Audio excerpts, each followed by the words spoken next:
Olá, boa noite. Vamos aguardar a professora Alexandra entrar para darmos início à nossa live e maiores informações sobre o sistema financeiro habitacional. Deixa eu começar as apresentações, né? Deixa somente ela entrar para a gente poder começar a apresentar tudo direitinho.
Tá dando certo.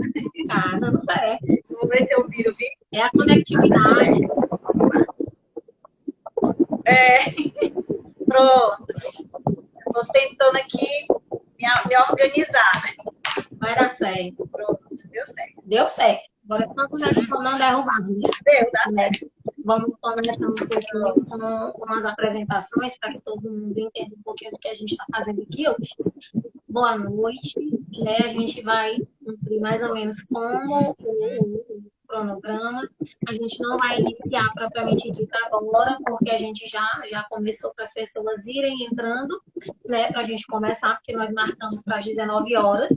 Então, é imprescindível que nós também comecemos no horário, né? Se a gente começar antes, as pessoas vão começar a perder um pouquinho das informações que muitas pessoas vêm perguntando. Vamos começar pelas apresentações. Boa noite aos nossos, né, participantes da live de hoje. Eu me chamo Jennifer Silva, sou coordenadora pedagógica do Genoma Escola Técnica, uma instituição de ensino que ajuda a regular a profissão dos corretores de imóveis.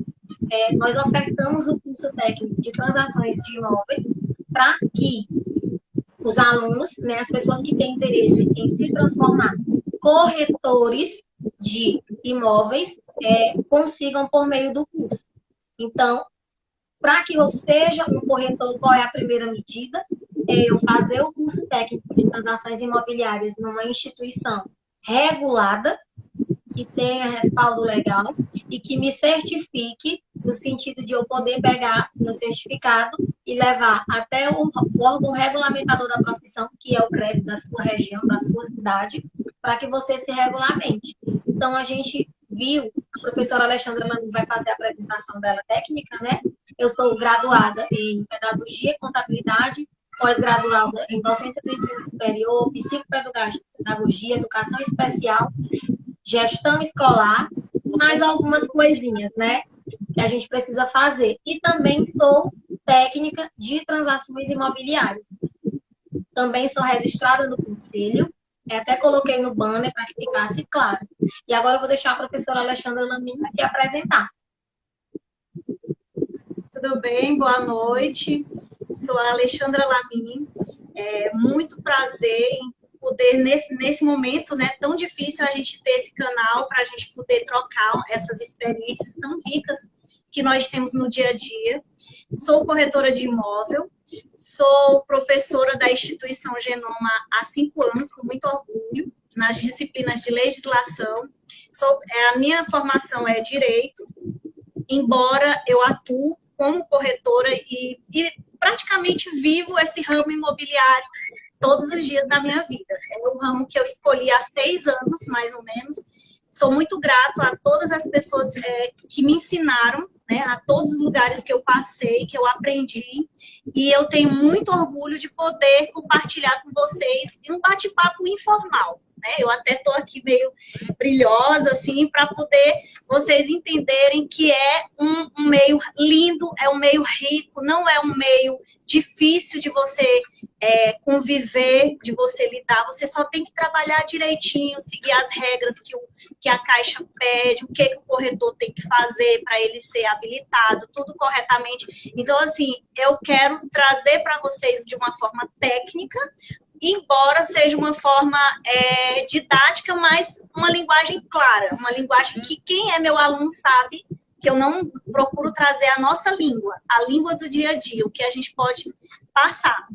E aí eu sou mediadora de conflitos, né? Trabalho praticamente a minha vivência há muitos anos. Me formei em São Paulo em 2014, vim para o Piauí em 2015 e de lá para cá respiro esse ramo imobiliário. Então, eu trabalho na mediação, trabalho na gestão, trabalho com parcerias com correspondente, na parte da construção e também no ramo de corretagem, que é a minha menina, porque com base nessa certificação eu consigo andar por todos os setores, certo? E vou estar aqui, né, nesse bate-papo com vocês. Inicialmente, a nossa ideia, né, de bate-papo seria mais voltada para o nosso público, para os nossos alunos da instituição. E aí a gente pensou numa atualização durante uma aula da professora Alexandra Lamin, que eu sou a coordenadora pentelha. As professoras colocam os links das nossas aulas online, e aí eu saí pentelhando em todas as turmas, né, ver como é que está o andamento, como é que está tudo fluindo. E aí, na última disciplina que ela estava ministrando, que era inclusive legislação imobiliária, estavam falando sobre isso. E, embora eu esteja ingressando agora profissionalmente no ramo imobiliário, Jennifer, como assim? Eu tenho curso desde 2017, mas nunca atuei efetivamente na área como corretora de imóveis. Fiz algumas parcerias em imobiliárias para conhecer um pouco do mercado imobiliário, e não é que eu não tivesse me identificado com a profissão, que é uma profissão promissora. A nossa próxima live vai ser justamente sobre isso. Pessoas bem-sucedidas dentro do ramo imobiliário. E aí eu estou fechando as parcerias, as pessoas que vão estar entrando para conversar com a gente, e aí vocês vão entender um pouquinho mais dessa promissoriedade que a gente vem falando. Mas eu passei muito tempo nos bastidores, trabalhando como a orientadora dos estágios, acompanhando esses alunos começarem a florescer dentro do mercado imobiliário. E durante muito tempo eu me ative a isso, as minhas atribuições administrativas do Genoma. Jennifer, então você não faz mais parte das atribuições do Genoma? Sim. Eu continuo coordenadora pedagógica do grupo e agora coordenadora do curso de transações imobiliárias. Mas eu vi na corretagem um leque extra, é algo que eu posso fazer como uma renda extra. Jennifer, se der certo e se os ganhos realmente forem promissores, como você vem dizendo, se realmente forem promissores, como a gente vem dizendo, é lógico que a gente vê a possibilidade de migrar para o que está sendo mais rentável. Mas no momento, eu tento conciliar tudo. E aí, no meio dessa aula da Alexandra, surgiu um tino. Meio que eu fui perguntar, mas Alexandra, eu tenho uma casa assim, assim, assado. que não tem documento, como é que eu vou vender? E aí um monte de alunos, choveu perguntas com relação a financiamento habitacional. E aí, embora estivesse inserido dentro da aula dela, mas não era propriamente o conteúdo que ia ser abordado totalmente dentro da aula dela. E a gente viu essa necessidade de esclarecer, de trazer esse esclarecimento para os nossos alunos, como uma forma de debate mesmo, de ver as perguntas, a necessidade dos mesmos sobre o famoso SFH, que a gente perguntava demais o que é SFH. Eu disse, meu Deus do céu, eu via lá nos papéis. No próprio documento da minha casa eu ficava perguntando. E aí nós trouxemos alguém que realmente tem respaldo para estar explicando para a gente o que é esse SFH, onde ele está inserido, o que pode ser feito com isso, o que essa sigla realmente representa. E aí a gente está nessa de começar pela sigla, para a Alexandra falar do que se trata, para ver se as pessoas vão entrando. Porque o nosso horário foi marcado para 19 horas. Então, se a gente começa a falar agora, eu não vi, a gente vai ter que voltar, às vezes, muito. Mas eu vou deixar a professora Alexandra, pelo menos, apresentar o que é esse SFH, de onde surgiu e para que serve. Porque, às vezes, a gente está falando, e aí a gente resolveu abrir a live para o público, porque tem muitos corretores, né, que estão no mercado imobiliário e que ainda têm dúvidas, porque são coisas que mudam muito, as regras, percentagem, linhas, enfim, várias coisas. E muitas pessoas que têm vontade de ter o imóvel, mas não entendem. Eu ganho tanto, eu posso financiar até quanto? O que é isso? A Caixa me dispõe quanto? E aí a gente trouxe isso como uma espécie de tira dúvidas mesmo, para que as pessoas realmente fizessem perguntas norteadoras, para que a gente fosse desenvolvendo essas perguntas, mais para esclarecer mesmo a comunidade como um todo, não só os nossos alunos, não só o corpo docente que segue, não só a direção, mas todo mundo que tem interesse nesse conteúdo. E aí a professora Alexandra Lamin, né, que é nosso carro-chefe na instituição, já está conosco. O mesmo tempo que eu tenho de instituição, ela tem. Eu estava assumindo o Genoma e a professora Alexandra Lamin chegou com o seu currículo, com o seu Lamin. Boa noite, eu vim trazer meu currículo. E aí ela disse, a senhora pode marcar um dia para conversar comigo? Eu disse, marcar um dia, o dia é hoje, vamos conversar agora, sente aqui. Um pouco às 18 horas. E tipo, ela chegou meio que achando tanto que a coordenadora era alguém com mais experiência ou com mais idade, eu vim entregar meu currículo para a coordenação da instituição, eu sou eu. Aí ela olhou assim, eu estou ingressando agora na docência, eu digo, eu ingressando agora na coordenação, então somos duas, eu acho que é uma excelente oportunidade de aprendermos e crescermos profissionalmente. E aí foi uma parceria que deu sucesso, né? Tá quase um casamento, 5 anos. Eu não desgrudo dela. Ela recentemente passou. Eu estava passando por um problema pessoal de doença na família, né? O meu esposo teve Covid e a Alexandra estava cirurgiada. E eu atusigando, professora, eu preciso da senhora para uma disciplina, se ela tem condição. Ela disse, minha filha, eu estou aqui ponteada, mas vai dar certo. Depois eu estou aqui dando banho no leito de um paciente, mas vai dar certo também. E assim, a nossa vida é de luta. Então, a gente veio dividir um pouquinho com vocês informações técnicas que vão ajudar vocês no dia a dia. Então, como eu falo muito, eu vou deixar agora a professora Alexandra Lamin falar para vocês, explicar um pouquinho o que é esse SFH. Certo. Boa noite. Já podemos iniciar? Já está dentro da pauta? Porque é um assunto... Certo. Eu tenho tanto amor em falar do imobiliário que quem me conhece sabe que a maior gratificação do corretor ou das pessoas que trabalham com o ramo imobiliário é a entrega, que a gente chama juridicamente da tradição. E essa entrega, ela só existe quando você fecha todo esse ciclo. Que ciclo é esse? Construção, documentação, sistema notarial, tem que estar tudo redondinho. E na linguagem da Caixa, todo mundo que vive esse mundo adora escutar uma palavra chamada conformidade. Então, quando a gente escuta essa palavra, é porque a Caixa diz o seguinte, está conforme, está ok, já pode aquele cliente receber o seu imóvel. Mas para chegar nessa premissa, que é a entrega, que é essa tradição, a gente tem que trabalhar o sistema de financeiro habitacional. Que sistema é esse? É o SFH. No Brasil, existem dois sistemas, que é o SFI e o SFH. O SFI é um sistema que é aquele que as pessoas confundem muito as casas dos projetos sociais, que é o programa Programa Minha Casa Minha Vida, migrado para o verde e amarelo, Casa Verde e Amarela, mas que esse sistema é aqueles conjuntos que aqui em Teresina a gente tem em Torquato Neto, em outras regiões são os conjuntos habitacionais que a prefeitura faz aquele projeto social para fazer sorteios para as pessoas receberem essas casas. Não é a nossa pauta, é só para vocês entenderem que existem dois sistemas, mas o nosso sistema é aquele que o cliente ele se beneficia com o famoso subsídio. Mas para que ele tenha esse subsídio, para que ele tenha esse crédito que o banco libera, nós temos várias peças fundamentais. A primeira peça é o cliente chegar na Caixa, principalmente agora, no período pandêmico, e dizer, quero comprar o meu imóvel. A primeira pergunta que o gerente habitacional vai fazer é, quem é o corretor que está lhe atendendo? Quem é o correspondente que está fazendo a intermediação? Então, assim, para você adquirir o seu imóvel, o primeiro passo é procurar um corretor ativo, credenciado e habilitado para ser o intermediador.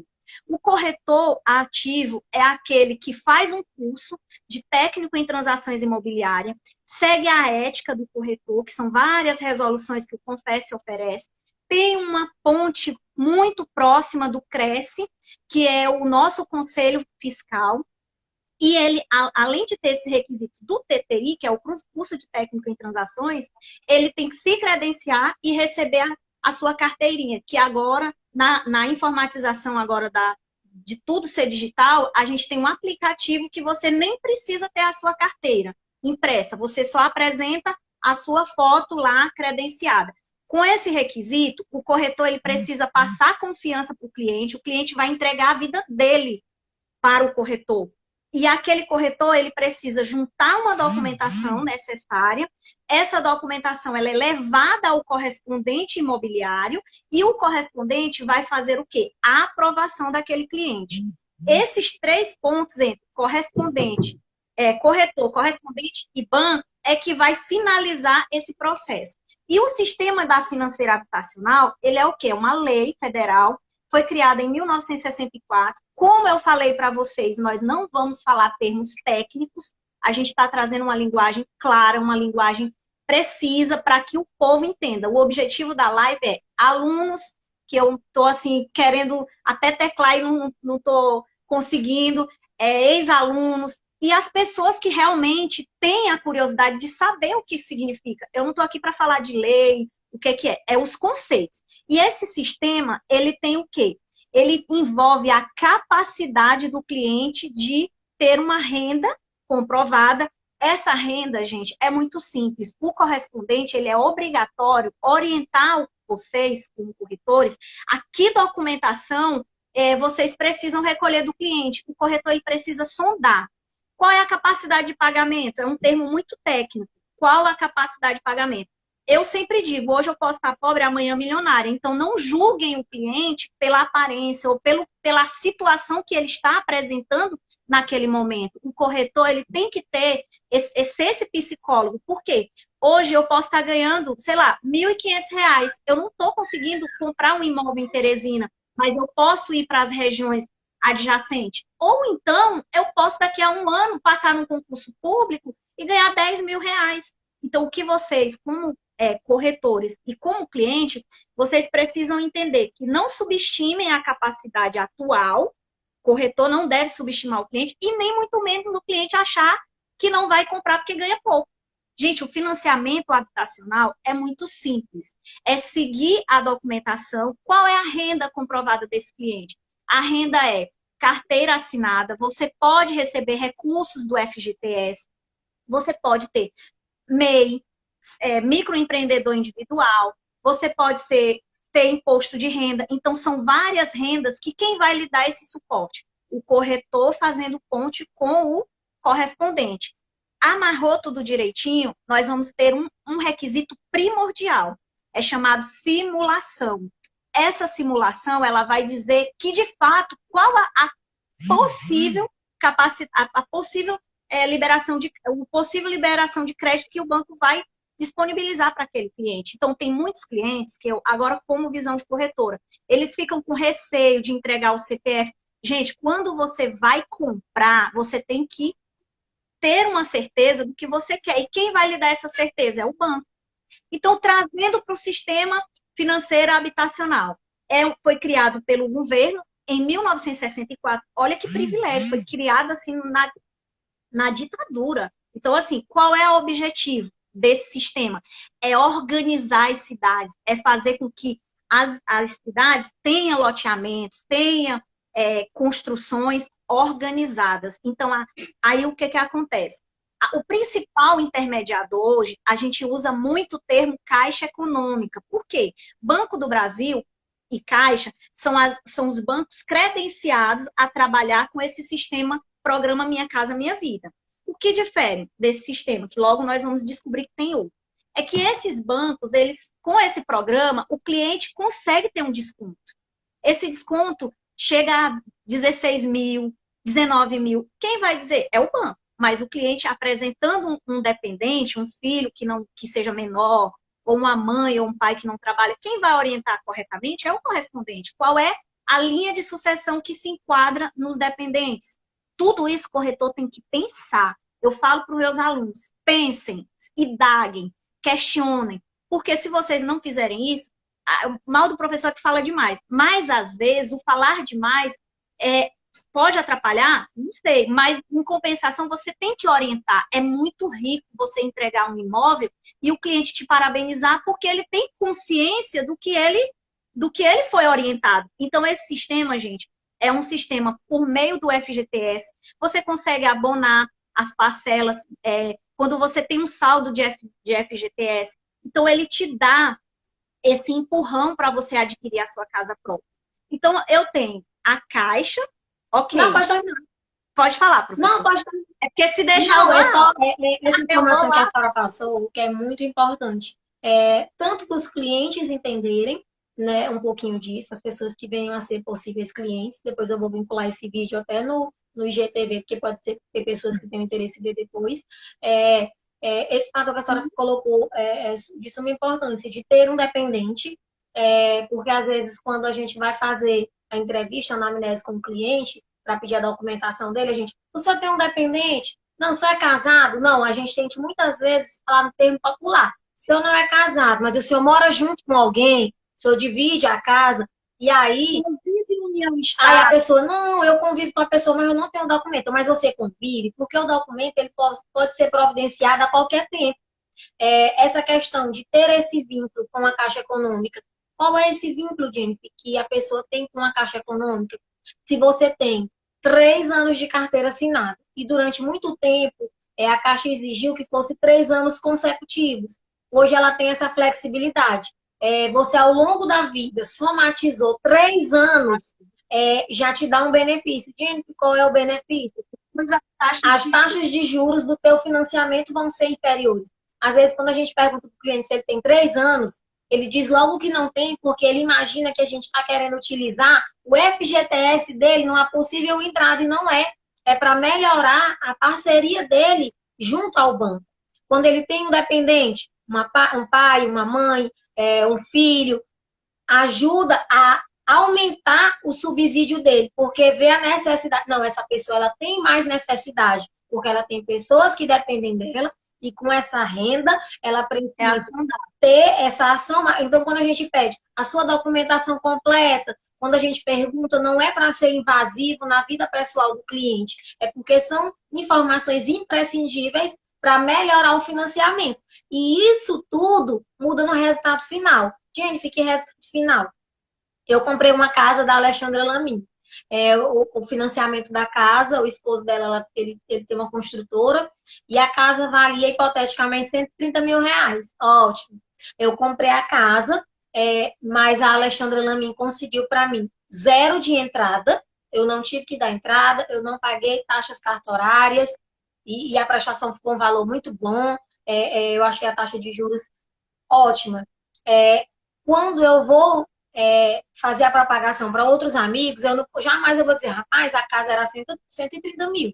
Aí, para cada cliente, existe uma condição. Cada casa é um Porque assim, oxente, a Alexandra vendeu a casa para a Jennifer, não teve entrada, e vendeu para a irmã dela, e a irmã dela teve que dar 5 mil de entrada. Porque muitas vezes a minha irmã não tem essa relação com o banco da FGTS, uma vez que a minha irmã é funcionária pública. A minha irmã não tem filhos, ela não tem dependente. Então, tudo isso altera a condição do cliente. Então, cada cliente, de acordo com a documentação que ele passa, com a condição que ele tem, é diferente. E isso a gente está falando dos benefícios que o banco dá quando você tem todas essas vinculações. Isso não tem nada a ver com a capacidade que você tem de financiar. Eu queria ressaltar só isso, porque tem muita gente que confunde, que acha, eu não consegui financiar o meu imóvel porque eu não tinha filho, ou então porque eu não tinha FGTS, e não tem nada a ver. É totalmente diferente. Quando a gente fala de FGTS, de ter uma pessoa que depende de você, é no sentido de melhorar o seu financiamento e não está relacionado à sua capacidade de financiar. Era só essa interferência. E é interessante, para complementar a sua fala, que quem vai passar essas informações, quem vai passar essa segurança, quem vai passar os pormenores é o corretor. Olha que importância o papel do corretor. Então, assim, quando o corretor faz uma abordagem correta, quando ele faz uma sondagem correta, ele precisa ter segurança nesses detalhes. Por quê? Como eu falei, hoje eu posso estar pobre, amanhã eu posso estar rica, no sentido popular. Então, o corretor ele tem que ter esse trato. E esse sistema financeiro habitacional, ele tem essas regras básicas demais, que é regra da capacidade de pagamento do que ele pode apresentar no momento, regra do que eu posso apresentar como dependente, regra do qual imóvel eu posso enquadrar para aquele momento, e tem outras regras que é o quê? O valor da parcela, o banco nunca vai retirar nesse sistema acima de 30% do que ele apresentar. Então, aí é onde entra os requisitos para você adquirir esse sistema habitacional. Aí você segue todos os requisitos, aí nós temos o quê? A simulação vai ser o filtro. Que filtro é esse? O corretor ele vai dizer para ele, olha, você tem taxas de juro reduzido, com a regra lá dos 3 anos de FGTS. E aí é onde nós vamos observar que os clientes precisam saber o que trava esse financiamento. O que trava o cliente está com o nome negativado. Então, às vezes, o cliente ele tem receio de apresentar o CPF dele, porque hoje é muito perigoso. Eu tenho um pavor de receber ligações que eu não sei de onde vem, muito menos apresentar o meu CPF. Então, quando o corretor ele atua dentro da ética, o CPF, gente, é primordial. Porque nós temos 2 sistemas a ser consultados lá no correspondente. Quem vai fazer essa consulta não é o corretor. O corretor ele vai pegar aquele CPF, direcionar. Olha qual a importância do correspondente na nossa vida. Porque eles filtram. E aí, o CPF negativado, nós vamos ter duas consultas. Uma é não ter restrição nenhuma a nível nacional. Bacen, é pesquisado de várias formas. E a outra é um sistema que a gente usa o termo popular de quem está nesse meio, chamado CADMUT. É o Sistema de Mutuários da Caixa.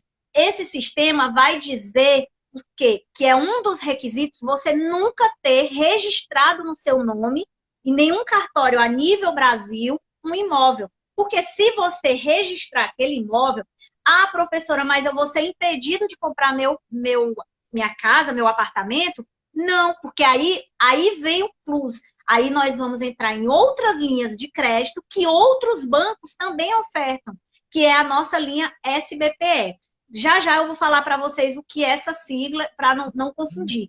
Essa linha, todos os bancos privados atuam nela. Só que aí é o quê? É uma linha que tira a possibilidade do cliente ganhar o benefício de ser dependente, e também é uma linha que trata imóveis de padrão mais elevado. Quer dizer que eu só consigo comprar na SBPE imóveis acima de... Não. Você consegue se enquadrar, mas você não consegue ter benefícios, porque você já comprou um imóvel antes. Gente, o objetivo da lei é organizar as cidades, organizar a população para tirar da linha de miserabilidade. Que linha é essa? É eu ter o meu direito adquirido lá na Constituição, que eu tenho que ter educação, saúde e moradia. E aí esse direito vai fazer o quê? Eu tenho uma linha que eu não tenho como comprovar muito, vamos para o SFI, que é o sorteio, né? Que segue os requisitos de CRAI, prefeitura, tem todo um sistema. E aí, se eu não sou dessa linha, eu já tenho esse benefício, que é o programa Casa Verde e Amarela, certo? Que é o antigo Minha Casa Minha Vida. Praticamente não mudou nada, só mudou algumas regrinhas, regras principais não mudou. O que mudou foi regras de taxa de juros, que aí nós vamos entrar no sistema de amortização, que aí é onde o cliente tem a opção ainda de escolher qual é a... Isso é uma opção do cliente. O corretor ele é obrigado a dizer quais são as taxas de amortização. Aí eu vou já chegar nelas para vocês entenderem que o cliente, hoje nós usamos uma, porque é a que dá a maior possibilidade do cliente adquirir em função de dar uma entrada menor, uma parcela que cabe no bolso. Mas o cliente é obrigado a saber qual é a função de cada um, certo? Vou já chegar nela. E aí esses recursos, gente, são utilizados pelo FGTS. Então, se ele tem saldo do FGTS, pode utilizar para amortizar. E o programa, por si só, já usa esse recurso. Eu estou falando de uma maneira bem didática, porque se a gente for aprofundar tecnicamente, tem muito mais coisa por trás. Regra geral, contrate um corretor ou uma imobiliária. Hoje, a nível nacional, as imobiliárias, por que é interessante existir as imobiliárias? Porque as imobiliárias, elas têm pontes de construtoras que precisam emitir nota fiscal para pessoa jurídica. E o corretor, como pessoa física, ele pode sim, lá no CRES, se credenciar como pessoa jurídica. Mas aí ele fica muito limitado, porque alguns empreendimentos, as imobiliárias têm exclusividades. Então, quando você faz uma parceria com uma imobiliária, te dá a possibilidade de abrir mais leque. Eu mesma, eu fui muito feliz numa parceria por 5 anos. E eu devo muito a essa parceria, porque muita coisa do que eu aprendi na prática, eu aprendi lá, certo? E depois eu consegui ter meus nortes, mais na parte de gestão, mas eu sou muito, muito feliz com as parcerias que eu já tive. Essa e mais umas 2, eu não vou citar porque não é ético, mas é muito interessante vocês terem essa segurança. É muito bom quando você entrega um imóvel, mesmo você não sendo o corretor, sendo o correspondente, finalizar, tá conforme aquele documento. Então, esse sistema, gente, é isso. E aí, o que acontece? Regra, não pode possuir nenhum imóvel, não pode ter restrição, e a regra da renda é o que vai caber. Por exemplo, uma pessoa que tem uma renda de 1.500. Um imóvel em Teresina tem 1 metro quadrado maior. Então, eu não consigo comprar um imóvel em Teresina? Consegue, porque nós temos agora outra regrinha. Nós temos como comprar imóvel novo, imóvel na planta. Eu posso, com 1.500, comprar um imóvel na planta? Posso. Porque daqui a 3 anos, quando a gente chama de quando aquela construtora chamar para contratação, que é um termo técnico, eu preciso que o corretor apresente àquele cliente requisitos que lá na frente ele precisa ter. Ou seja, paguei 20% direto para a construtora. Mas aí, lá na contratação, eu preciso apresentar a renda, imposto de renda, enfim, eu tenho que me virar nos 30. Por quê? Porque a regra não é ter a renda comprovada. Eu posso não ter agora, mas daqui a 3 anos eu posso ter.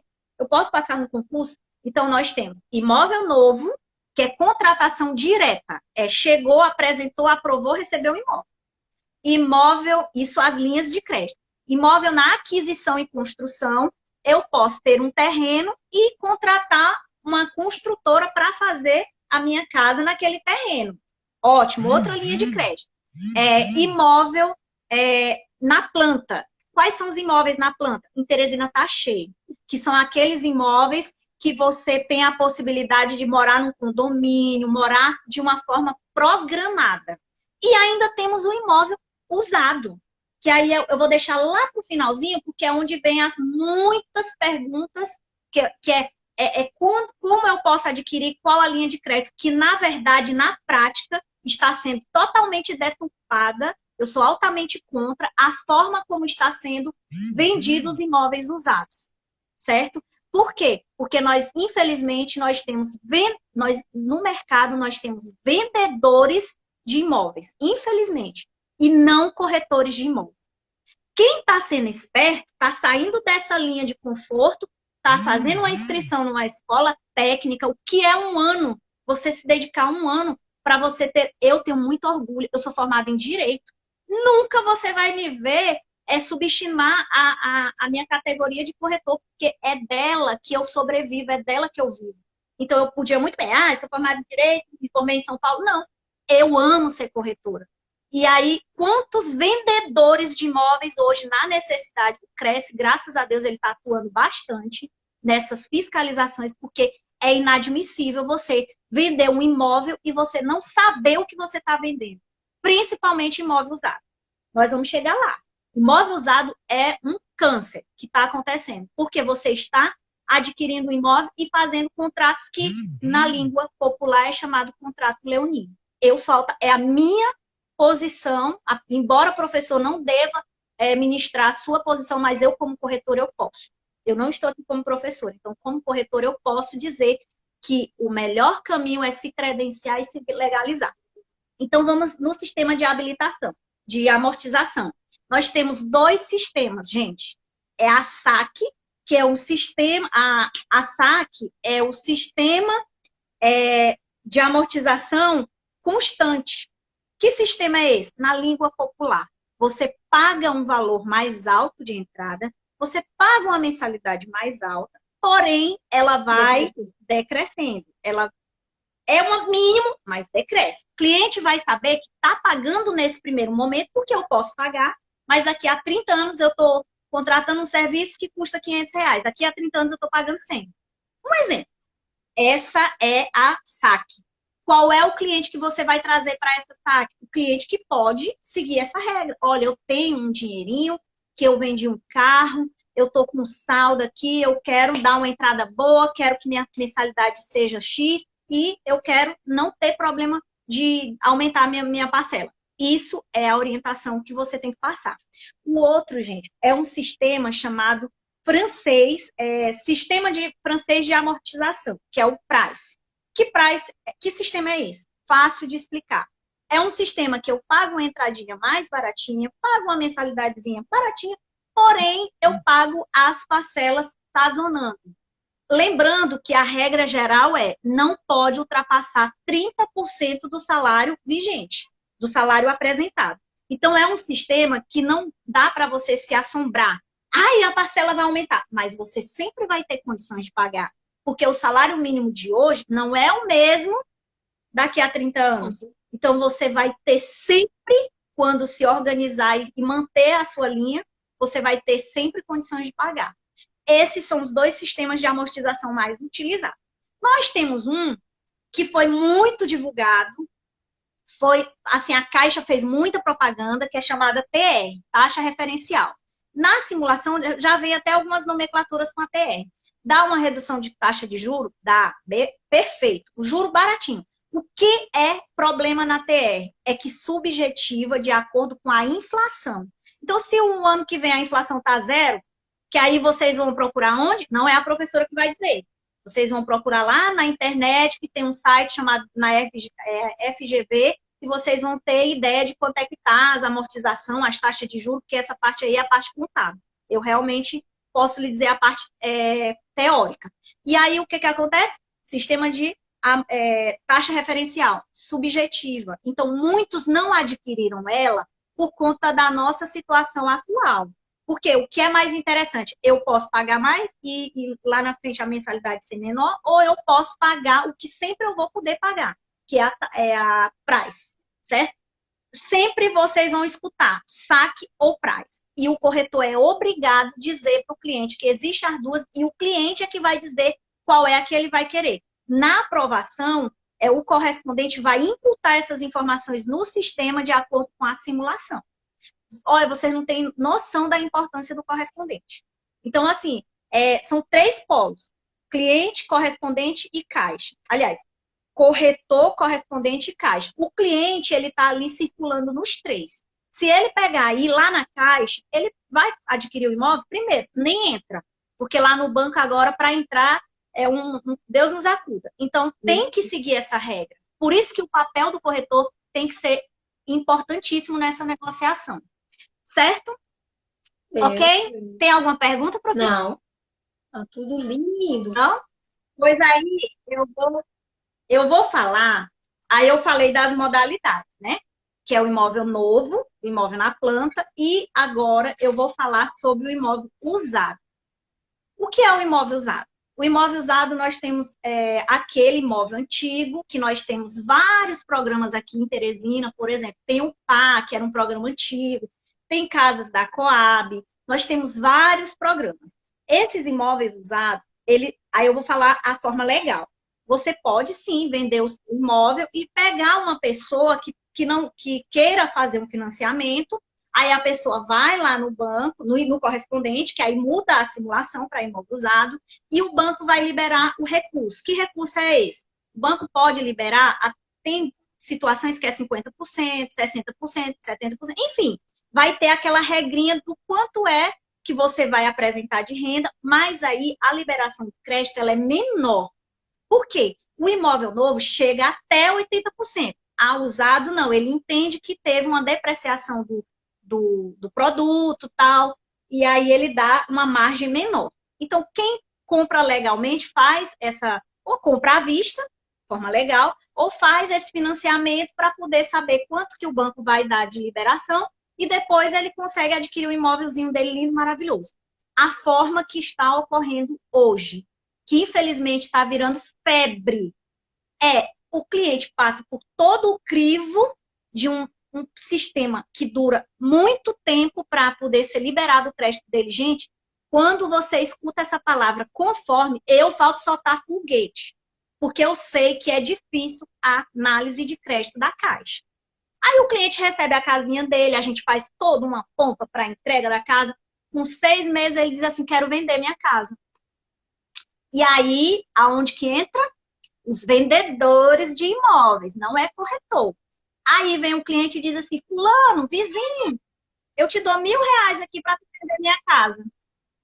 Aí o vizinho, eu arrumei aqui uma pessoa que está vendendo a desistência. Eu odeio essa palavra. Por que desistência? Porque não se desiste de um imóvel. O imóvel, ele se desiste de várias formas juridicamente. De extrato, resolução, enfim. Tem outras formas, que é outra live. Mas aí ninguém desiste de um imóvel. Então, se eu não quero mais aquele compromisso que eu adquiri por 30 anos, o que eu vou fazer? Chamar um corretor. Corretor, eu estou precisando vender o meu imóvel. Me traz um cliente? Trago. Aí aquele cliente vem aprovado pelo correspondente com a categoria de imóvel usado. Ele conseguiu uma linha de crédito de X. O banco vai ver o saldo devedor daquela casa, o que ele pagou, vai fazer a continha. Você pagou 10 mil, que é o que eu escuto muito. 10 mil, beleza. Então, o meu saldo devedor é 100 mil. Por exemplo, vai financiar um saldo devedor. Vocês entenderam? E aquilo que o banco não liberou de crédito, o cliente ele vai pagar com recursos próprios. Ele vai pagar com recursos próprios ao cliente que está vendendo. Aí nós vamos ter o quê? Uma cessão de direito, que é um termo muito comum no loteamento. Que cessão de direito é essa? Eu vou tirar a linha de crédito do primeiro que financiou e vou transferir o direito para o segundo, legalmente. Certo? O que acontece na prática, eu presencio muito. Alguém que não é da área jurídica, que não tem... Gente, fazer contrato não é só advogado que faz. Quem faz contrato, eu, por exemplo, não advogo. Não tenho vergonha de dizer para ninguém que eu não advogo, não me interesso pela área, meu negócio é imobiliário. Mas eu tenho a prerrogativa de confeccionar um contrato, sim. Eu estudei 5 anos, fiz 2 anos de uma pós e 2 anos da outra. Eu tenho 9 anos de estudo. Eu não advogo, mas eu tenho prerrogativa de fazer o contrato. Agora, uma pessoa que não sabe o que é uma cláusula contratual, pega um contrato copiado e colado da internet, faz aquele contratinho. Aí diz assim, ó, tô vendendo minha casa. Vendedor, comprador. Não sabe nem o que é. Vendedor, comprador, promitente, comprador. Não sabe nem o que é a linguagem técnica do contrato. Aí faz aquele contrato.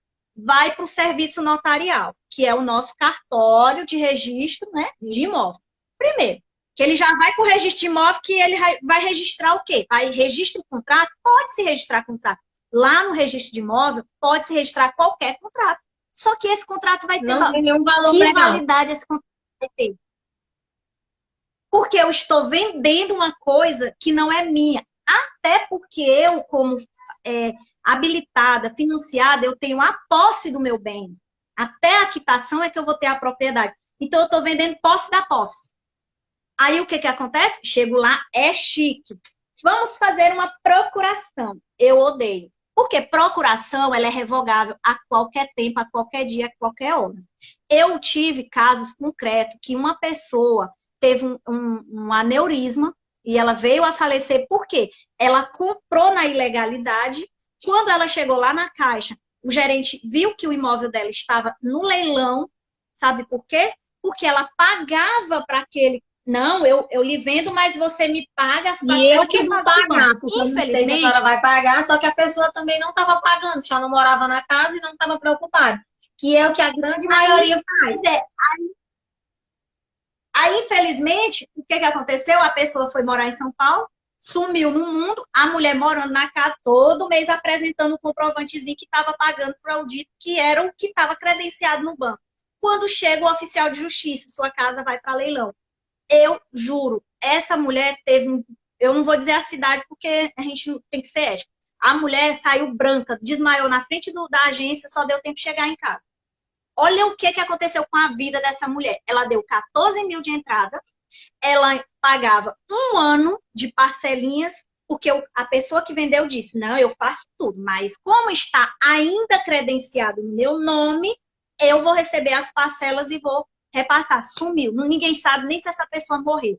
Aí vamos lá. Essa foi um dos casos concretos. Mas se por acaso esse dito morreu e tem herdeiros, e o herdeiro desconhece a negociação, aí vamos para a área jurídica. Gente, a área jurídica desenrola, mas aí desenrola com base em quê? Na lei. Tempo e dinheiro. Porque você vai precisar ter muito dinheiro.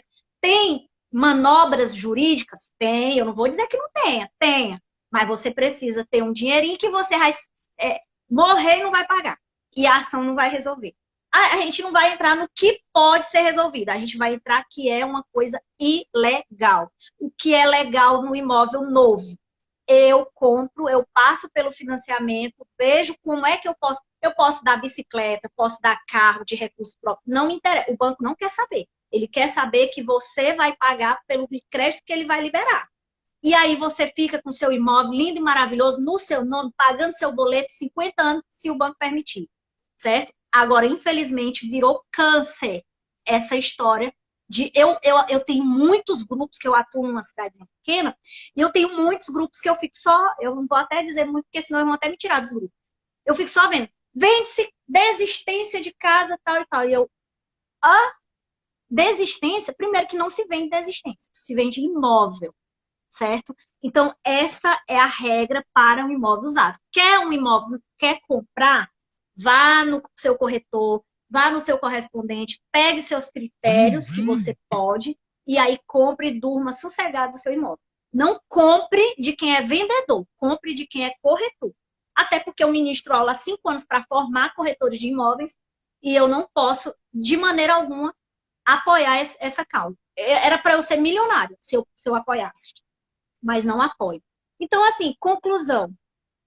Dentro dessa premissa de sistemas, né, de requisitos, você precisa organizar a documentação do cliente, ou o cliente precisa organizar a documentação dele, porque nós estamos falando, eu não estou falando só de corretor, eu estou falando 3 linguagens. Eu estou falando a linguagem do corretor, que ele precisa ser ético, ele precisa ter sondagem. Eu estou falando cliente, que ele precisa confiar no corretor.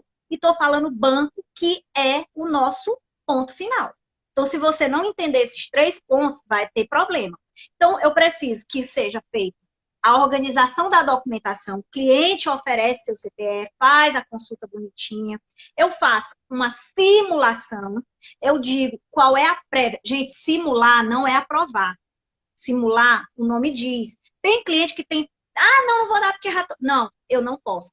Aprovar, quando você aprova, não é a sua vida que está definida ali. Você pode solicitar cancelamento, embora não seja correto, mas você pode. Se você quiser, agora o correspondente ele vai seguir a didática deles lá, mas você pode, você não está obrigado. Você é obrigado a adquirir o que lhe conforta. Então, a simulação é prerrogativa principal para você ter uma ideia do que você vai ganhar de crédito. E ainda tem... Depois, vem para análise de crédito. Oi, não, professora, ainda tem pode uma falar. situação, né? Até porque tem muitos clientes ou futuros clientes ou clientes em potenciais que ou passam a documentação de terceiros ou passa uma documentação incompleta ou não passa as informações verídicas. Eu sou casado. Ótimo. Aí eu tenho essa dependente. Ótimo.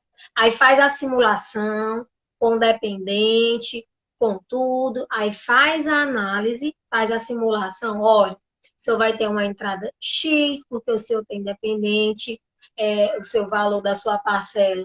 A premissa é que vai ficar baseada mais ou menos nesse valor. Aí tá ótimo. Conversou tudo, falou-se tudo. Porque o ideal é na hora de montar o dossiê, de fazer essa simulação, já está com esses documentos em mãos.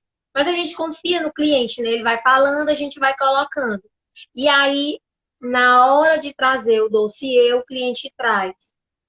Olha, eu trouxe aqui, foi a minha certidão, a minha verbação do divórcio. Porque quando eu falei com você, eu estava casado, mas eu não lhe disse que eu estava separando. E saiu o documento aqui da verbação do divórcio. Então, agora eu sou divorciada. Muda tudo. O seu financiamento não é mais aquele. E aí, muitas vezes, ele vai culpabilizar o corretor. Não, mas você não me disse que se ela não assinasse ia dar esse problema. Ou mais, está separando, mas ainda não saiu a verbação do divórcio. Ele diz que está separado. Você pede a verbação do divórcio, ele diz que falta só pegar lá no cartório. Só que não foi feito nenhuma das audiências, não tem a verbação. Aí quando sai, o seu contrato vai sair no seu nome e na sua esposa. Porque legalmente, não, mas eu não quero o nome dela não, que eu já estou me separando, eu quero o que é meu. Então tudo isso influi. Quando a gente fala de montar o documento, de montar o dossiê, a gente fala também, é uma parte fundamental que o corretor de imóveis ele esteja munido de todas as informações e de que faça os esclarecimentos cabíveis. Mas é bom conscientizar também o cliente que a informação errônea por parte dele pode acarretar num possível até distrato, porque ele está aqui tudo alinhado para fechar com você, e aí se zanga com você, porque vai ter que dar uma entrada maior do que... Não, você não pode se zangar comigo, eu só transcrevi as informações que você me passou. Agora, se você me passou informações inverídicas, então é bom você trabalhar com alguém que seja credenciado, que conheça todos os trâmites, que te oriente da forma correta. Porque, às vezes, também, o corretor ele não esclarece. Olha, você tem que me passar suas informações corretas, porque tudo isso mexe no seu financiamento e na sua simulação. Se eu colocar que o senhor é casado e que tem esse dependente, e na hora o senhor estiver se divorciando, a pessoa, se não tiver o documento do divórcio, ela vai assinar. Se ela não entrar como seu dependente, o senhor não tiver outro dependente, o seu financiamento vai ser maior. Então, tanto o consultor, o corretor de imóveis vai passar as informações corretas, mas o cliente ele também tem que estar consciente que ele precisa também dar toda a documentação de forma correta, para que o processo corra da forma correta. Isso. Aí, o que acontece? Toda essa sua fala, ela vai casar com a análise de crédito, que era justamente, foi perfeito a sua colocação, porque se as documentações não estão coerentes, na análise vai por terra. Não, aí já vem o quê? A palavrinha chamada inconforme. E a gente se apavora quando escuta essa palavra. Por quê? Porque é algum problema, é alguma coisa que deu errado. E aí, gente, outra coisa bem colocado em relação à documentação. O corretor, a ética do corretor, ele tem que ser, assim como todos agora na nossa vida, nós temos que ser imparciais. Eu estou falando figura do corretor, porque a pauta é o papel do corretor atuante numa área imobiliária, corretor de imóveis, porque nós temos vários tipos de corretor, mas aqui é corretor de imóvel, e nós estamos falando dos requisitos que o corretor precisa saber e o cliente precisa ter confiança para repassar, para chegar no colo do banco, certo? Que aí o banco, hoje, o nosso carro-chefe é Caixa Econômica. Embora vocês possam atender clientes, eu já tive a oportunidade de, numa prestação que eu fiz, de atender um cliente que era correntista do Itaú, e o Itaú deu 400 mil de limite para ele. Ele estava comprando um imóvel numa linha SBPE, que era compatível com o que ele estava apresentando a renda, e ele conseguiu perfeitamente aquele limite. Então, aqui, eu quero duas coisas que eu estou falando muito caixa, mas eu quero que vocês não se limitem à caixa, porque aqui a gente está pautando casa verde e amarela, no sistema FFH, mas que você tendo uma renda, porque a live ela vai, né, atingir outras pessoas, e se você tem uma renda compatível a outros empreendimentos de padrão elevado, você pode pegar Bradesco, Itaú, Banco Inter, vários bancos também para fazer a sua avaliação, principalmente se você tiver relacionamentos com esse banco. Mas aí qual é a questão do papel do corretor? A imparcialidade. Hoje nós temos muitos temas polêmicos e o corretor ele tem que tomar cuidado. Eu já vi casos concretos de um constrangimento que hoje vocês sabem, hoje não, mas já há algum tempo nós temos a questão de uma lei que resguarda o direito ao nome social. Então, olha o perigo do corretor não ser curioso. Tem corretor que só quer fazer o curso para ganhar a certificação e atuar tirando pedido. Que tem aquele corretor que adora tirar pedido. E tem um corretor qualificado, que é aquele que se preocupa realmente em orientar.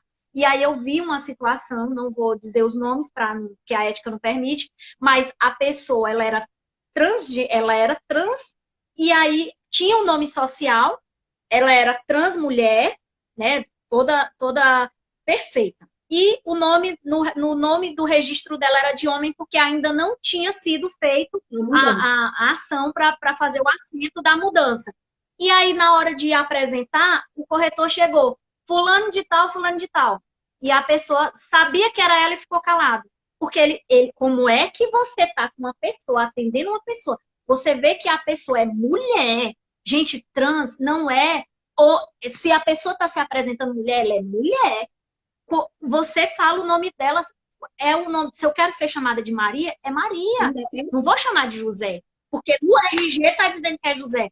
Então, o corretor, gente, tem que ter esse trato. Outra dica, corretor, ele não precisa perguntar, você é casado? Não. Qual é o seu estado civil? Porque eu posso ter um estado civil com união estável. Eu posso ser casada, ter uma união estável com a pessoa do mesmo sexo. Então, qual é o nome do seu marido? Você vai colocar o seu marido? E se a pessoa tem uma esposa? Gente, tomem cuidado, porque nós temos hoje uma repercussão muito grande. Eu sei que é um tema polêmico, é uma coisa que está na atualidade, mas o corretor que se preze, ele não pode deixar de saber que existe essa lei, porque muitos eu conheço, eu falo porque eu ministro aula, e eu sei que muitos não têm conhecimento porque não me interessa, não quero saber. Mas se você for atuar, você precisa ter o respeito, a empatia. Você precisa saber que se eu quero ser chamada de Maria, eu vou ser chamada de Maria. Se eu sou casada com fulano, ciclano, beltrano, eu tenho um exemplo que eu achei muito lindo.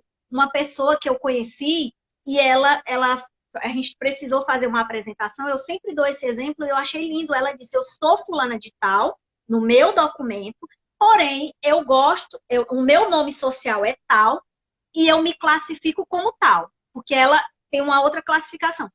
Ótimo, ela já está na defensiva. Gente, é inadmissível você se apresentar e dizer, eu sou fulano de tal, ponto. Nasci com aquele nome, mas o meu nome social é tal. Então, e me enquadro na categoria tal, que não é uma categoria, é opção. Não é nem opção, é o que ele é. Porque não é opção, é o que ele é. E o corretor, ele precisa ter esse trato. Precisa. Não ter... não é para corretor falar de religião, não é para corretor ficar apresentando que partido tal, ele pode ter, mas se ele atender o partido contrário, ele vai ter que atender do mesmo jeitinho. Não é para corretor ter time do coração. essa questão time, religião, sexualidade. Por que eu estou falando isso? Porque vocês precisam, como corretores, passar confiança para o cliente. E eu preciso, cliente, ter confiança em você para entregar a minha vida.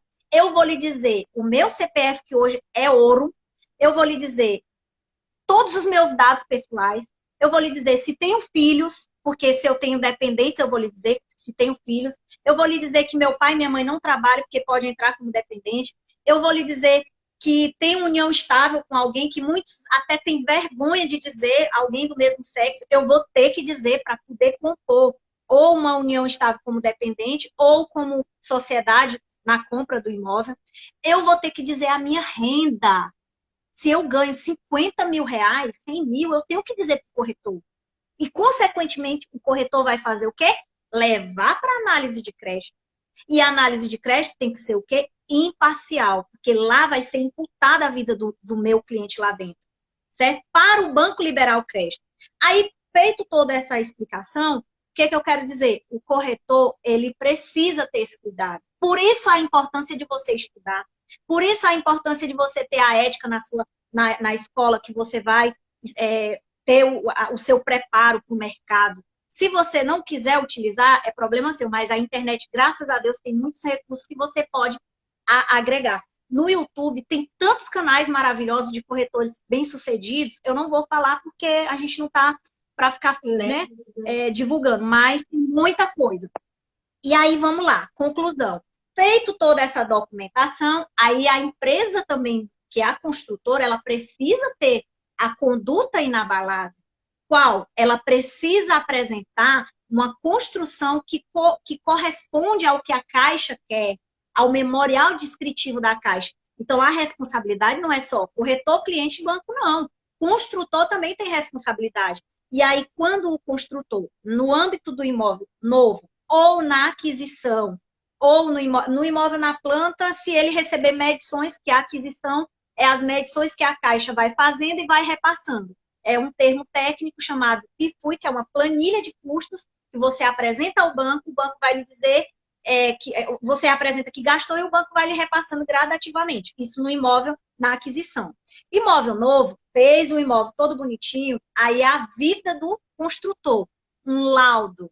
Esse laudo, ele é chamado laudo da engenharia. Ele vai verificar o quê? Documentação do cliente, documentação do comprador, do vendedor e do imóvel, né? Que vai estudar aquele imóvel, né? A gente fala construtor, mas na verdade é linkado. Se for na aquisição, tem regras.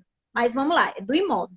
Feito isso, laudo lindo, maravilhoso, que foi a regra que a professora falou, do valor do imóvel CX e tal, e cada um tem um caso, deu certo, vamos festejar e fazer churrasco. Por quê? Caixa autoriza a assinatura do contrato. Autorizando a assinatura do contrato, pronto, ali o cliente é dono, tem a posse daquele bem, aquele contrato vai ser registrado, aí sim é um contrato válido o registro, porque a Caixa, ela é a financiadora, ela está dando um crédito e ela está fazendo uma alienação. Então, eu registro aquele contrato para depois eu devolver a minha via ao cliente. E aí, feito tudo isso, gente, vamos fazer só a gestão do financiamento. Que gestão é essa? O cliente trabalhou um ano, recebeu o FGTS, ótimo, amortiza, porque o banco lhe possibilita uma taxa de juro reduzida cada vez que eu vendi um carro, não quero mais comprar carro, não vou mais dirigir, vou pegar esse dinheiro do carro e vou ajudar na quitação da minha casa.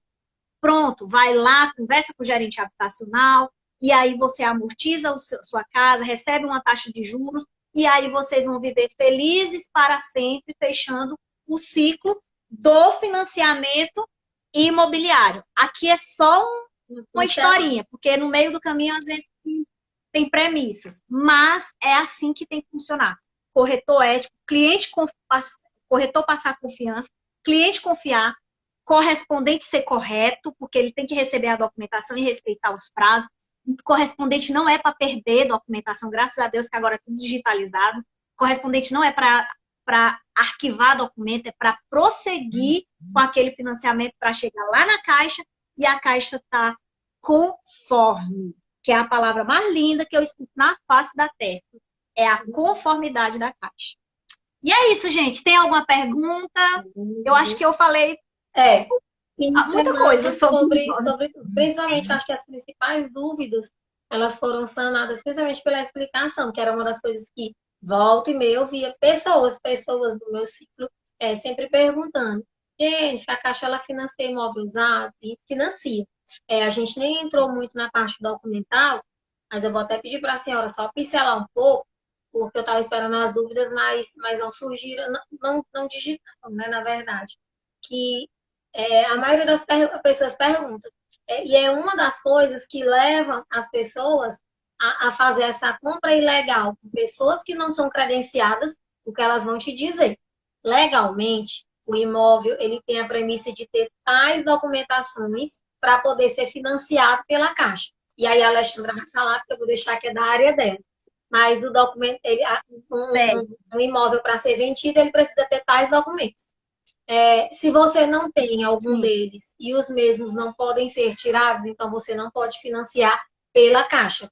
Então você já acha que a pessoa que está tentando fazer a tua negociação, ela não quer fazer, não tem boa vontade. E aí você vai achar uma pessoa no meio da rua que não tem respaldo legal. Essa também não poderia financiar pela Caixa, porque ele vai facilitar, né, essa tua venda. Do mesmo jeito dessa desistência que não existe, né? O que acontece é o distrato e outras nomenclaturas. Num outro momento a gente pode falar. Sim.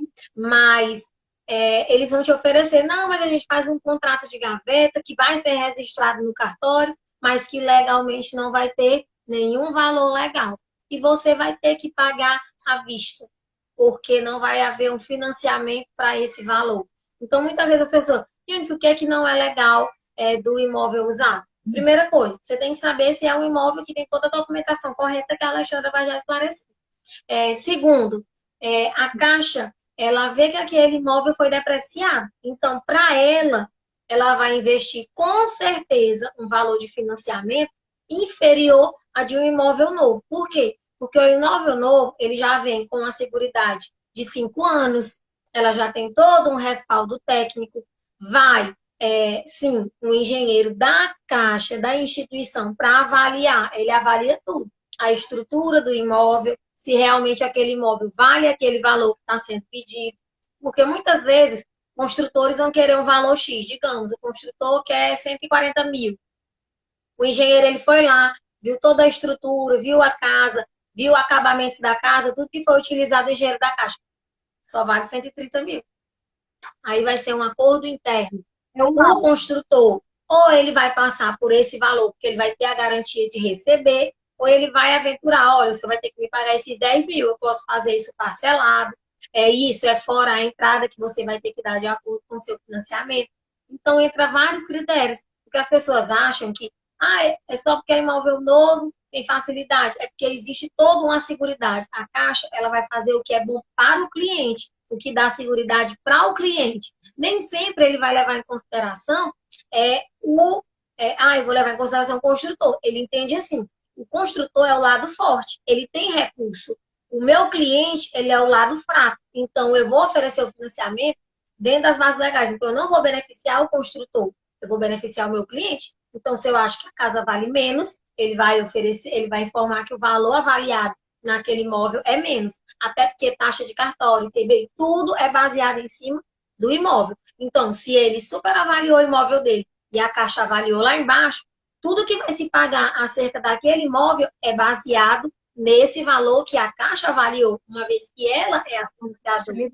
Então, essas informações eu achei interessante trazer, porque muitas vezes o futuro cliente, o corretor, não vê a necessidade de explicar para o cliente. Às vezes uma pessoa te procura, tu trabalha numa imobiliária. Fulano, tu trabalha com imóvel usado. Eu estou aqui com minha casa para vender. Você vai explicar. Olha, eu não trabalho porque é mais desgastante. Eu preciso ir atrás desse documental. O cliente não vai querer me pagar as custas de um despachante, porque esse serviço de ir atrás desses documentos é do despachante. Você não vai querer me pagar. Se eu contratar um despachante, eu vou ter que pagar por fora esse profissional. E a Caixa ainda vai financiar um valor bem inferior a 80%. Se você não está conseguindo pagar 20% da entrada de um imóvel novo, que você tem seguridade, você vai conseguir pagar 50%. Fora que você nem sabe o valor que a Caixa vai estar avaliando, porque o dono da casa lá fez 300 benfeitorias, mas a casa é lá dentro da favela. A Caixa vai avaliar tudo, o contexto, a localização. Aí o cara tá dizendo que quer 200 mil. A Caixa vai lá... Aí a Caixa vai lá e tem que chamar o avaliador. Pela estrutura da casa, se paga um pouco mais. Mas pela localização, a gente vai pagar 120 mil. Aí tu vai ter esses 80 mil para pagar de diferença. Fora que, em cima desses 120 mil que a Caixa avaliou, ela só vai, digamos, hipoteticamente, te financiar 60%. Você vai ter esses 80 mil da diferença, mais esse valor que a Caixa não financia. Então, é por isso que a gente trata muito de, olha, eu não trabalho com imóvel usado por isso, porque traz mais dificuldade para a pessoa que está adquirindo, é muito burocrático, e eu não trabalho nas margens da lei. Eu poderia vir aqui fazer um contrato de gaveta que não tem valor legal e você ter prejuízo mais na frente. Porque não é só a casa. O dono morreu, os herdeiros vão pleitear. Ah, você tem a posse, você está morando há 10 anos na casa, mas você não tem um documento legal que aquela casa foi passada para você. A casa nem tinha documento. Começa por aí. Então, a família ela vai conseguir o recurso para fazer um inventário, para tirar o documento da casa, que é para eles compensa. Mas para você, não vai compensar pelo gasto que você já teve. Do mesmo jeito, eu vou comprar uma desistência, eu vou vender uma desistência. Você que é corretor legalizado, você tem que ir pelas vias legais. Não venda desistência porque não existe. Existe o distrato. E você vai sim fazer pelo meio legal, que é levar aquele financiamento de uma pessoa, passar por toda a análise e levar para outra pessoa. Porque ainda tem isso. Tem ainda os profissionais que, mesmo legalizados, ainda fazem essas manobras ilegais. Então, a gente respalda por quê? Porque eu sou uma das professoras da disciplina de Relações Humanas e Ética. E uma das coisas que eu primo é justamente isso. O corretor, ele responde ao órgão de competência, mas ele também responde civilmente e criminalmente. Então, não ache que você está agindo de má fé e que você não vai ser mencionado nem lesado, porque você vai ser, sim, acionado judicialmente. Eu nem sou corretor por isso, eu trabalho na ilegalidade. Aí você vai ser autuado várias vezes. Exercício ilegal da profissão. Exercício ilegal da profissão, agiu de má fé, sim, e tem apropriação indébita de recursos, e aí várias outras situações. Então, você que é corretor, trabalhe dentro da legalidade e se registre no conselho. E você que não é, busque o meio de se regularizar, porque a lei ela vai atrás de cada um de vocês, tanto dos que estão corretos, mas praticando os atos infracionários, como quem não está regularizado na profissão. E o próprio presidente do CRES falou hoje nos stories do CRES, que a fiscalização vai ser mais ativa, eles estão adquirindo mais corpo para poder fazer mais fiscalizações. Então, abram o olho, porque trabalhar na margem não é o mais indicado. E aí eu vou deixar a Alexandra só finalizar dizendo quais são esses documentos necessários para a gente finalizar, para todo mundo continuar suas atividades corriqueiras. Olha que interessante a sua fala em relação ao CRES. Eu, por exemplo, eu tenho o credenciamento como corretora. Embora eu sempre trabalhei na parte de gestão, sempre, assim, eu sempre trabalhei nos bastidores. E sempre, aí, ministro aula há 5 anos. Trabalhei sempre na parte de administrativo mesmo, burocracia. Até hoje eu faço isso. Mas como meu esposo, ele é atuante, e aí o que acontece? Nós dois precisamos estar sempre credenciados para poder estar dentro dessa, como é que se diz? Dessa legalidade. Porque o CRES, gente, não é um bicho de 7 cabeças. O CRES, ele é o órgão que vai lá agora na pandemia você não pode estar visitando, mas ele é o órgão que é para receber, sim. Se você for maltratado lá, você pode, aí é outra pegada, que isso não vai acontecer, porque lá eles são super receptivos. E eu quero até deixar registrado que foi por meio de uma das pessoas do CRES, que eu sempre falo em todos os lugares que eu vou, tenho muita gratidão, que eu conheci esse meio imobiliário, que a gente não era desse meio. Foi uma orientação bem dada de uma pessoa lá de dentro que me fez conhecer esse ramo. E em todos os cantos do mundo eu sou grato a essa pessoa e ao sistema, né? Agora a gente está um pouco distante por causa da pandemia. Mas, voltando para a documentação, o que acontece? Gente, quando vocês quiserem saber sobre imóveis, independente de qualquer que seja a situação do imóvel, a gente vai precisar do nosso serviço notarial. Então, o primeiro passo, eu quero comprar um imóvel. Eu vou lá no cartório de registro de imóvel da região daquele imóvel e vou solicitar a certidão de inteiro teor com ônus.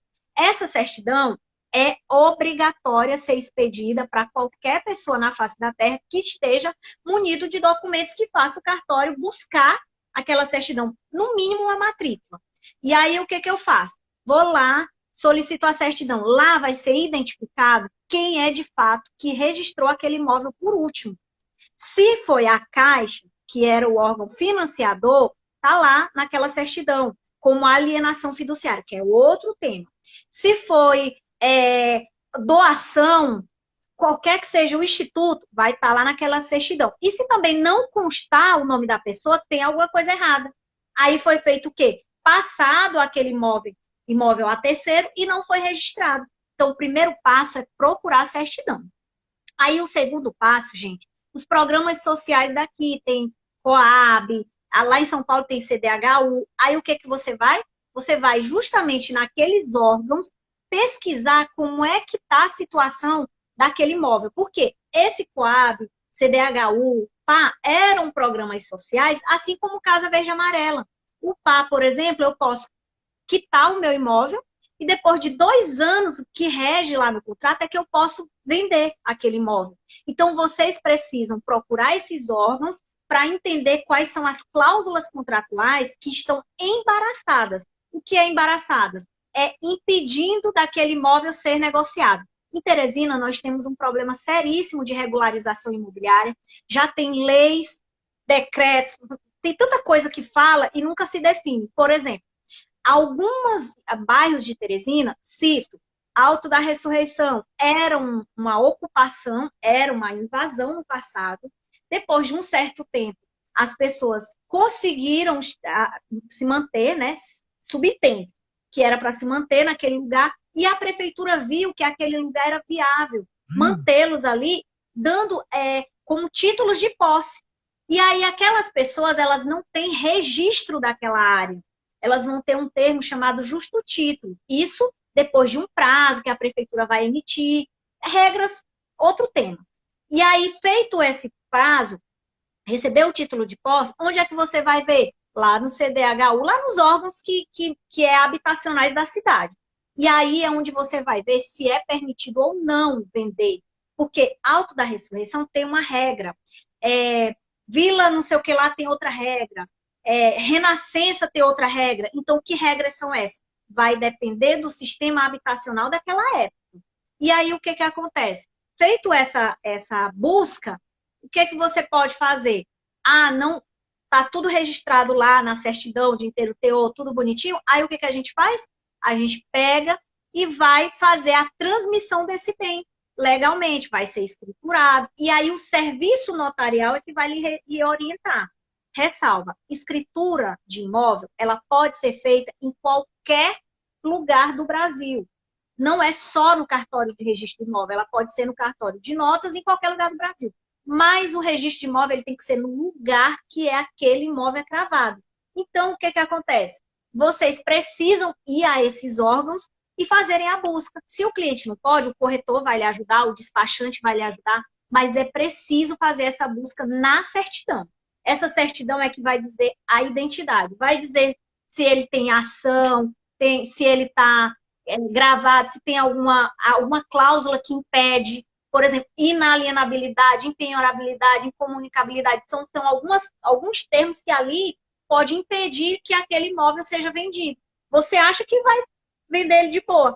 Mas por que essas cláusulas? Porque lá no próprio contrato da Caixa registrado, lá está impedindo essa venda de desistência. Lá na cláusula contratual dele já impede. E aí faz com que o cliente vá gerando uma sucessão de erros e no final ele mora 50 anos no imóvel e não registra, não documenta e não legaliza e cada vez mais vai dificultando a possibilidade desse cliente vender. Por quê? Porque ele está vendendo uma coisa que aí é outras manobras jurídicas que vai dar direito a ele. certinho. Então, o imóvel usado é isso. E é muito gostoso esse assunto. E ainda, né, Deixa pra eu falar gente a entrar noite em inteira. outras coisas, mas, né, vamos ficar por aqui Muita coisa. hoje. Né, a gente vai marcar novas lives para falar de outras temáticas, para trazer realmente esclarecimentos até vir o tão esperado curso. A gente vai fazer um curso de atualizações na área, né, de transações imobiliárias. Eu estou botando junto, né? Eu estou junto com a Alexandra já amadurecendo essa ideia, porque muitos alunos pedem essa qualificação técnica, esse pós-técnico, e a gente segurou muito, e agora a gente está colocando tudo bonitinho, tirando da cachola, colocando no papel, para trazer para vocês cursos rápidos de 20, 30, até 40 horas, né? Esclarecedores, que vão abrir um leque até profissional, e aí dentro a gente vai trazer também como se portar, né? Perante ao teu cliente, como falar, questão da oralidade, de como você se expressar, porque às vezes o cara até vende bem, mas poderia vender melhor se ele se expressasse um pouco melhor. E aí também vem a questão, poderia vender mais se ele conhecesse mais daquilo que ele está fazendo. Então, assim, eu vou sentar ainda com a Alexandra para a gente bater o martelo e aí para a gente divulgar amplamente como vai acontecer o curso. Nós gostaríamos muito que fosse presencial, porque a gente gosta desse carinho. Mas a gente precisa saber, né, como tudo vai se portar daqui por diante. Agora a gente já está com o nível de casos baixando, né? Graças a Deus, na nossa região, mas veio mais esse preocupante com relação às variantes. Então a gente tem que levar, né, em respeito e cuidado com todos.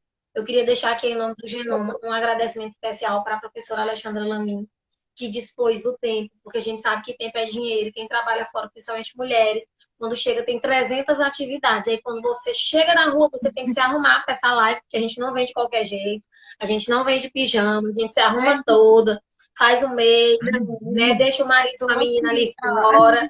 Então, assim, eu queria agradecer demais a sua parceria ao longo desses anos e a sua disponibilidade em fazer esse trabalho gratuito e voluntário, porque a gente sabe que não gera recurso nenhum, mas gera conhecimento para outras pessoas. Eu acho que quando a gente divide, a gente acaba multiplicando. Conhecimento, quanto mais se divide, mais se multiplica. Agradecer aos nossos alunos, né, que seguiram aqui junto com a gente, que eu acredito que tenha sido bem esclarecedor para muitos, até pergunta de alguns que já estavam há algum tempo afastados, né? Peço autorização da professora para deixar vinculado no IGTV, porque aí eu mando para a senhora o link para poder a senhora adicionar no seu também. Agradecer a todos, desejar uma boa noite, né? E que a gente possa continuar se cuidando, se resguardando para que a gente tenha mais longevidade, porque está complicado, né, com o cenário em que a gente está inserido. Um beijo e obrigada, Alexandre. Gente, eu que agradeço, né? Para mim, quem me conhece sabe que eu amo falar, esse tema me motiva muito. Até eu fico preocupada porque eu atrelo muito a minha imagem ao imobiliário, porque é uma coisa que eu abracei, embora eu tenha outras prerrogativas, mas essa, para mim, é a principal de todas. E aí, gente, o que é que eu quero dizer? Tem muitos cursos que trabalham técnicas de vendas.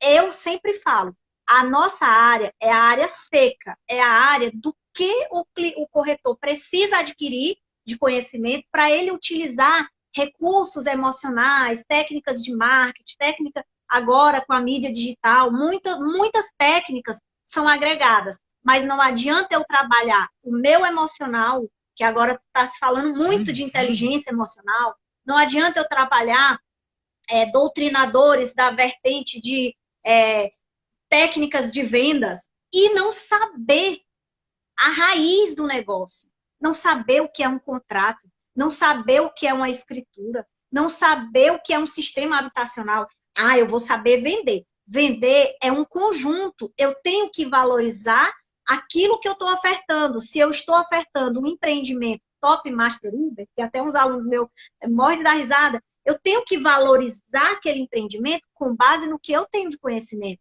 Porque eu vou atender, eu sempre falo, eu vou atender muitas pessoas.